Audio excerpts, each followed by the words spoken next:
Hello guys, what is up sa inyo? It's your boy Sir Troy, and today's video, nandito tayo ngayon sa Wheeltech Big Bike Complex dito sa Cabanatuan City. At dito sa tabi ko, meron tayong scooter or maxi scooter from Pujo, ang XP400. So ngayon, ilalabas natin siya para mas makita nyo mabuti at pag-uusapan natin kung ano-ano ba ang specification ng motor na ito, magkano siya, at kung ito na ba ang big bike na para sa inyo. So tara, umpisahan na natin.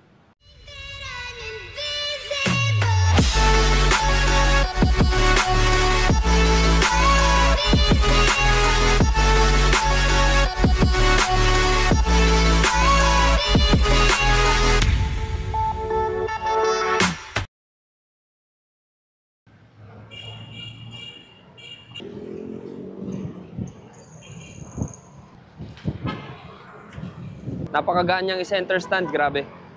Okay, so bago ang lahat, ikutan muna natin ang motor na ito. So ayan po ang itsura niya. Meron na rin siyang big dalawa yung kanyang ilaw. Meron siyang high visor, kulay gold ang kanyang upside down fork. Meron siyang napakapupoging spoke rims. Ayan. At pagdating sa kanyang body, napakahaba, napaka-sporty tignan. Para sa akin, parang mas maganda ang datingan nito kumpara sa competitor niya na si XADV. Mukha siyang Italjet actually. Kasi ang haba nung kanyang wheelbase, yung gulong niya nakalabas na sa tail. Para talaga siyang Italjet. Napakahaba ng kanyang exhaust. Yan. Sa kanyang stepboard naman, I think may unat ang paa pero hindi mo siya may papasok yung toe. Ayan. Keyless siya, tapered kanyang handlebar. Digital analog ang kanyang panel. So, analog ang kanyang speedometer, meron siyang tachometer. At may mga light indicator dito. So, hindi pa kasi activated ito kaya hindi natin siya mai-on. Hindi rin natin mabubuksan yung kanyang under-seat storage. Pero ito, sold na ito guys, Napakalaki ng kanyang CVT. Merong nakalagay na Pujo. Meron pa siyang tire hugger, meron pa dito sa likod. LED ang kanyang mga flashers. May reflectorize at maraming support yung kanyang sa CVT. Meron pa ritong hindi ko maintindihan kung ano ito. Something double shackle or whatever. So ito, meron siyang coolant. Ayan, yung kanyang radiator papunta ron. Exposed ang kanyang radiator hose. So ito yung kanyang suspension. I think nag-iisa lang ito. Nasa gilid siya. Kanyang exhaust, meron heat guard. Double disc brake yung harapan. Meron din siyang hand guard. Side mirror niya, malalaki. Dahon type. Pati yung kanyang mga brake fluid canister or yung mga brake master, ang lalaki. So parang ang dami niyang kulay. Ang dami kong kulay na nakikita sa kanya. Like may white siya, may gloss black, may matte black.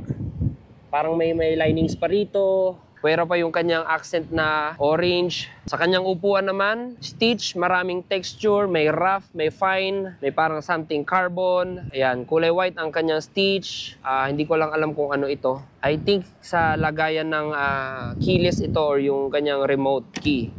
Mataas din ang kanyang handlebar. I think enough na ang visor niya na to para ma-deflect ang hangin papunta sa inyong helmet or ulo. Kanyang gulong, 160/60 sa likod, rim 15, tubeless, naka-spoke rim. So disc brake rin. Ang ganda ng design ng kanyang spoke rims. At sa harapan, ang size ng gulong ay 110/70, rim 17. So mas malaki ng dalawa sa harapan. So ito ang kanyang radiator, medyo exposed at wala siyang guard. So ito pala yung lagayan ng kanyang battery.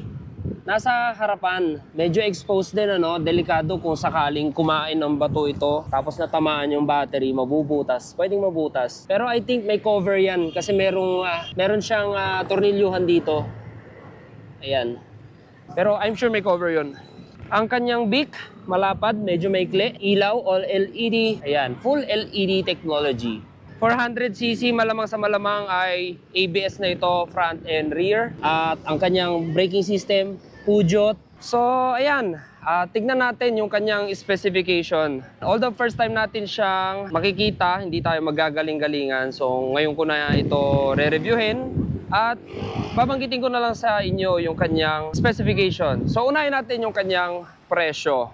Ayan, may hawak ako from Top Gear Philippines ang source ng kanyang babasahin nating information. So, ang kanyang price tag is 555,900 and medyo pricey, no? So, si XP400 ay 400cc liquid-cooled single cylinder power motion engine capable of producing 35.6 horsepower at 8,150 RPM and 38.1 Nm of torque at 5,400 RPM. It can supposedly go up to 137 kph. Yes, supposedly can go up to 137 kph. So, meaning pwede pa siyang tumakbo ng mahigit pa doon. 400cc, I think kaya nito 160, ano? So, ang kanyang timbang, 231. So, nakita nyo naman kung paano ko itulak kanina, parang ang gaan-gaan. Pero siya pala ay mabigat. So, 231 kilo curb weight, 17 inches sa harapan, 15 inches sa likuran, disc brake lahat. So, XP400, parang same performance siya dun sa aking motor na Dominar 400. Pero pagdating sa presyo, halos makakabili ka na ng 3 Dominar. Pero, tignan nyo naman ang itsura. Para siyang malaking Italjet. Napaka-pogi. Lalong-lalo na hindi ko maalis yung paningin ko dun sa kanyang mga spoke rims. Ang ganda kasi.